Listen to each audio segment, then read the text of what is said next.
Hi everyone, welcome to another session of A Dose of Drew. I am said Drew, and your bitter little pill for today. I am going to be looking at the Civivi Riffle. It is a actually fantastic little knife in a very bargain basement type of price range. It is right around the $50 range. You can find a lot of good knives in that range. This is a highly competitive range when it comes to knives. And Chinese are killing it. Civivi, absolutely killing it. They've got another one with this one. If you can tell right off the bat, there's a few things. You look, it's got a relatively decent carry profile, deep carry clip, with plenty of room for a hem in there. As you can see, the screws are flush, even though the pocket clip itself is not. There are screw holes on the other side for it to go, so it is ambidextrous. You also notice real quick, the drop tail on the back. That is good. Nice large finger hole on there. Closed length is 4.5 inches, handle length 4.5 inches, blade length of 3.5 inches, overall length of 8 inches on the dot, they claim. It is a fantastic knife. Weight of 3.4 ounces is also claimed. Blade thickness, 0.12 inches. My guess is 1/8 inch stock milled down. Blade width, 1 1/8 inch from top to bottom, with a blade profile that is all belly with a wonderful little, if you can see, slicer type grind that comes up and forms this wonderful oval shape. You get a thinner bit right here, thicker bit up here. So even though you have a slightly dainty tip, it is still fairly well supported with a long bit. Handle thickness of 0.48 inches claimed, so it's got a fairly narrow, it's less than a half inch, 0.12, 0.48.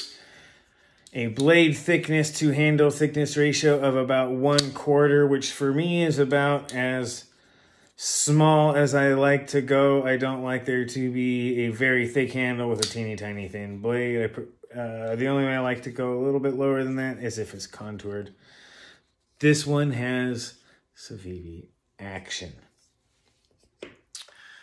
For all of you who don't know, once you get good action, once you actually can deploy the blade easily, quickly, and with, quite any precision and authority, the next thing for me is ergonomics, but always action first. This one's good. It's fully lined. I have the micarta version with the micarta backspacer there, if you can see it. It's just quite nice. It is milled out on the inside for weight reduction at 3.4 ounces. It's nice for as big of a knife as this is. It is quite light. Flips easily open. As a matter of fact, jimping both on there, you can both push button and light switch it. So we'll go real quick. Fingernail only. Little bit of pressure on there. You kind of got to make sure you angle your fingernail down a little bit. So it does take a little bit to crack. But it does also tell you just how good it is. Also, push button. It has jimping on both. It works in both. Light switch. And as it has jimping on there for it, you can essentially push button that sucker too. Good finger guard. Always. That drop handle always works good in the hand. It tucks right into where the thumb and where the crevice of the hand goes, has that little nice bend to it. The knife tends to tuck in. You can get over grip quite nicely while still being behind the finger guard without having to shift your grip other than sideways. Fantastic job if you need to choke up and really get some grip behind it. Also, one of the wonderful things about the drop handle is if you need to choke down to get yourself some chopping power. That's 14C28 and steel. Tough steel when heat treated right. Extremely tough stainless steel right up there with some of the best. And it is one of the better mid-range steels out there. A lot of people call it budget because you can get it cheap. But it is a mid-range steel in performance. It is outstanding for the money. And this is ground thin. I believe in other channels they've said it's down to approximately 12 thousandths .012 for those who don't speak that, behind the edge. So it's a full 10-fold reduction from top to bottom thickness across that grind. For those who are wondering, how big is it? Well, there it is next to the Benchmade Super Freak. Slightly smaller, definitely thinner. Not quite as filling in the hand, but it definitely has good ergonomics, and at 1/4 the price, you get a lot of blade for the money. What else can we compare to? Well, let's go with the Kershaw Blur. It is very close in overall size, length, and dimensions to the Kershaw Blur. Many of the same things that go with the Blur go with this. It has a back tail. It's pretty good. It's relatively thin. This is actually fantastic. If you like the Kershaw Blur but wish that there was a choil or something there instead of the recurve, you'll probably like the Riffle. Even if you don't wish it was there, but that's me on maybe just my take on the Kershaw Blur. Honey Badger Worn Cleaver, unmistakable, very similar in size. Worn Cleaver being just a teeny tiny bit smaller overall, and much, much less overall blade length. With all that curve to it, it's hard to beat. Another one that's getting close. Ooh, Kershaw Link. A lot of people have these. For those who can see right there, Link is just a little bit smaller, very close in overall cutting edge length. Similar in hand, the Riffle being just slightly larger. It's pretty good buy. Anyway, for another one, Spyderco Para 3. Para 3 definitely much smaller. Just to round out to show one more classic size comparison here. The Rat Model 2, much, much smaller. If I had a Rat Model 1, my guess would be that it is going to be much closer as I remember the dimensions. This is much, much closer in dimensions to a Rat Model 1, which I don't own. Great knife. When it gets right down to it, the design of this knife is fantastic. The slight bit of chamfering that you can see on the edges here that goes low and then rounded is absolutely fantastic. The way it takes a flat scale down and makes it feel like it is more or less contoured is actually quite well. As far as the design goes, it's unique a bit in the blade while still having a very classic shape that works well with most any hand position. You start looking at it, you get the gorilla grip where you can chop, you can back up the blade with your thumb, right? You can get in close, you can drop down for chopping, you can get up for scoring. Good all-around shape. So the design is spot on with the ambidextrous clip, right-handed liner lock. The micarta version is definitely, this is the green. I am more than likely going to be keeping this in my personal collection, and I will probably be dyeing the scales. I like dyeing scales. I like making the knives my own. And this one is the olive green. It does look a little bit black in a lot of pictures, as you can see. This thing's green. It'll probably be going blue, though I am considering, after looking at that, dyeing it black. We'll see. Post comments. Let me know how you feel about that. When it gets right down to it, the aesthetics, I like the aesthetics of this knife. It's different. It looks like a tool. It has the advantage of being a tactical style of the most basic old school tactical type where you can use it for anything. This may not be the kind of thing you want to split wood with, but for most hand tasks, this will do a really fine job with that long belly and cutting edge, thin cutting edge, so that it's got that nice elastic capability on it, so it helps make use of the toughness. It's 14C28 stainless, takes a razor frickin' edge.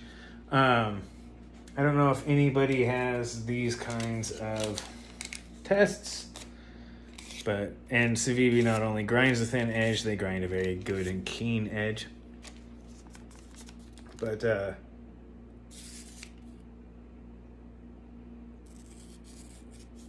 I don't know if you guys are seeing just how thin this sucker can do.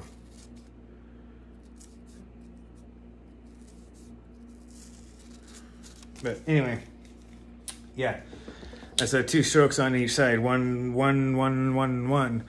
After using it a little bit on a chromium. Very, very good steel, very, very tough steel. The mechanics of it are absolutely just the action. Again, it's harder to fail. It's tuned really, really well. If you put enough force and you follow through on that detent, she's going to open. She's going to open with enough force to get there, not just enough so that it's easy to fail. Like, if you put enough force behind it, it's going to open. That's a good thing. That's both safe and effective. That is a good deployment. Can you do it with your fingers? Yes. Can you do it with your thumb? Oops, yeah, it's probably the only way to fail it because you keep your thumb stuck in there. But yeah, it's a good one. Lots of good things when it comes on that. So again, different excursion for Civivi when it comes to it. There's been a couple now with the pintail and several where they do this drop tail. For those who haven't ever experienced it, I think there's a reason it's been around a long time, and that's because it fits in the hand. The pintail's one of my favorite small ones. This one's one of my favorite large ones on their bait. It is just, it's really good. And for the money, $55 and some change. You can find it for under $60 if you can find it in stock. There's a reason you can't find them in stock. They're good. But it is definitely there. When it comes right down to it, you guys, this thin blade, high grind, that little bit that puts the longest grind and the highest part of it right at the height of the belly where you're going to be putting most of your force, right where it's the mid grind, thinner, thicker, little bit there. It keeps us right where that's got the most meat to the belly, and the blade is where you're going to be doing your work, and this thing destroys boxes. Absolutely, I don't have any more. Absolutely destroys boxes. It's you need to open up envelopes, get it rolled over. It's got a nice little thumb stop. Easy to track where the blade is at an angle because it's a natural angle for your hand. So you can easily just get an envelope open. You're doing bigger jobs. You're taking this outside. The 14C28 will do. This has like almost like a stone washed or bead blush. It almost seems like an oxidized finish on it. It is so smooth on that blade. Outdoor stuff, going to do great. Going to do fantastic at it. It's a little bit thin for chopping, but you want a feather stick, you want to do other stuff, and you happen to have this, or you want to use this as a backpacking outdoor knife, 14C28, and great steel for it. Absolutely fantastic steel for it. It will do the job. And really, you know, when it gets right down to it, the cost and value proposition of this knife is once more helping to cement Civivi. From the details like the hidden lanyard post, that is to me, the proper way to do it. Not only if I had a lanyard would I want that, it allows the lanyard to pull from the center to pull that knife out or for me to get it. It makes it non-issue. I can even remove the pocket clip so that it is much more even for me, and even have, especially on something that's got this drop tail where you can then even get 2 fingers down and grab a chopping grip on that pintail that drop tail that gives you extra leverage by virtue of its geometry. Yeah, having a lanyard back there to do it. Fantastic design incorporation. They thought about it. They didn't just plug a lanyard thing on the back or top without thinking of it. inside right there, you can see to be able to get to the liner lock. Very tiny, subtle cutout that works really good with the finger. It is essentially a little tiny finger cutout that works on just one side. It is right-handed. If you're a left-handed person, you've probably already gotten used to working these with your left hand. It sucks. But in the end, if you're going to spend $55 on this knife, we'll say $56 just to cover change. We'll say $60 for taxes, shipping, and everything. $60 altogether in your hand, in your home. You have a brand new tool that is outstandingly designed, very well built, using very good, solid, well-known, well-proven materials. If you are expecting this knife to perform, you won't be disappointed. If you're expecting it to be a great value, you won't be disappointed. If you're expecting it to fit well in your pocket, if you're expecting it to fit well, you won't be disappointed. It is Goldilocks on many things except for one. For some people, it's just too big. Right? Mini Hogue. Sorry. Doug Ritter MSK Mini whatever. The Ritter Hogue Mini.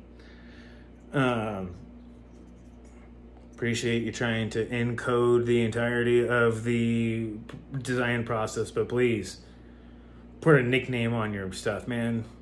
Give us all a break. This is right around the size I like. This is about as big as I like to carry.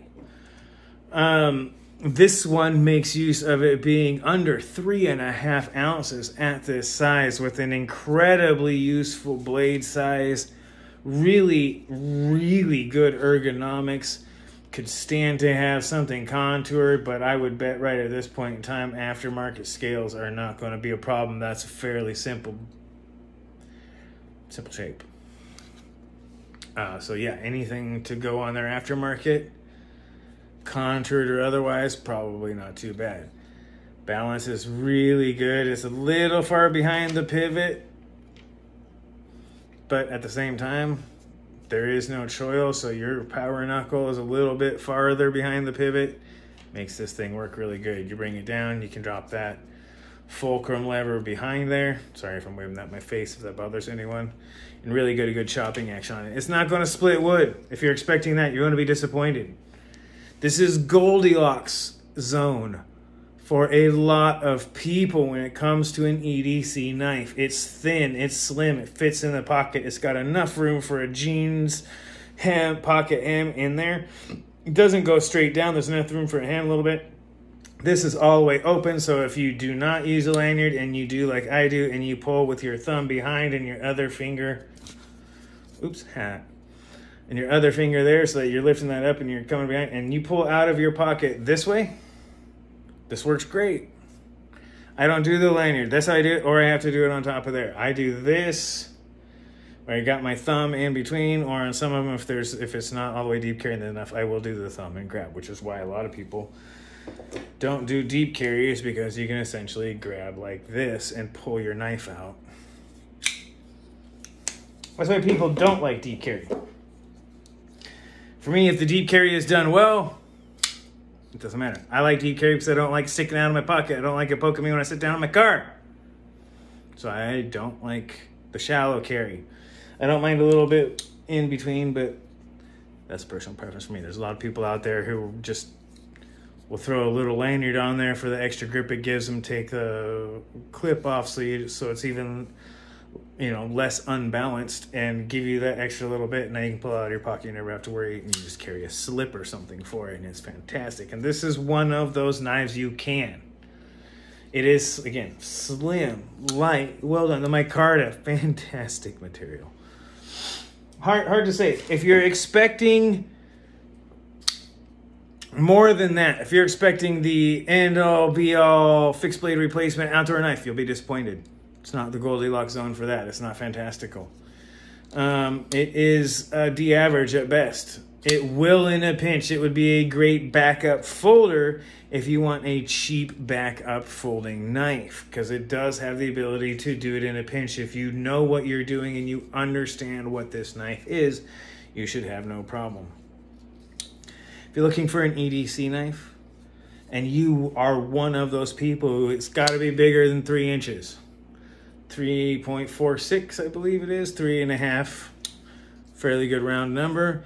It is just below most legal from the very, very point there, right up on there. It is where I am at. It has to be 3.5 inches or under. This just fits. Again, this is a hard to beat EDC knife. Easy to sharpen, 14C 28N, super easy to sharpen. Literally takes a razor sharp edge. Like you can literally sharpen 14C 28N enough to sharpen, to shave your face. I'm not going to do it with the stubble because that's not what this is. Though it is almost as thin as I would say some straight razors are getting really close to. It is not quite that plastic, or elastic, I should say.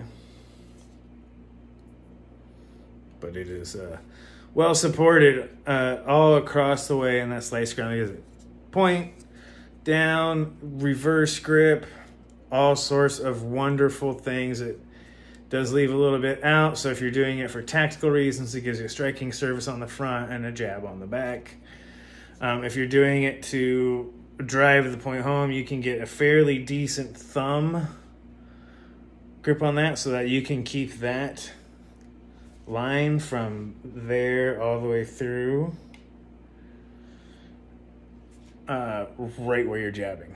Keeps that point in so you can drive that like a freight train in. Same with on the thrust. Again, it's hard not to like this knife. If you are a knife person, you like EDC, you like all this sort of stuff, and you like your knives to be this large, you don't want a finger choil because you want the blade right there, you like the sharpening choil, you want something that you can strop to sharp for the most part and then sharpen on just about any stone, this is a knife for you. It's under $60. It's a really good price. It's a really good steal, you guys. Civivi Riffle, like riffling through your stuff.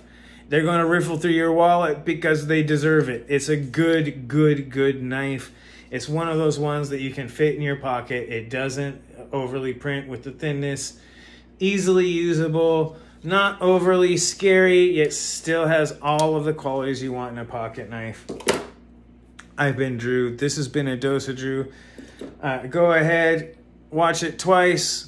Hit like, hit subscribe, comment in the morning, take that bitter little pill, and you guys, if you're looking for a knife in this size range or in this type thing, you're not going to go wrong with a Civivi Riffle. They did a really good job on this, and there's a reason why everyone's saying so, and it's just because it's true.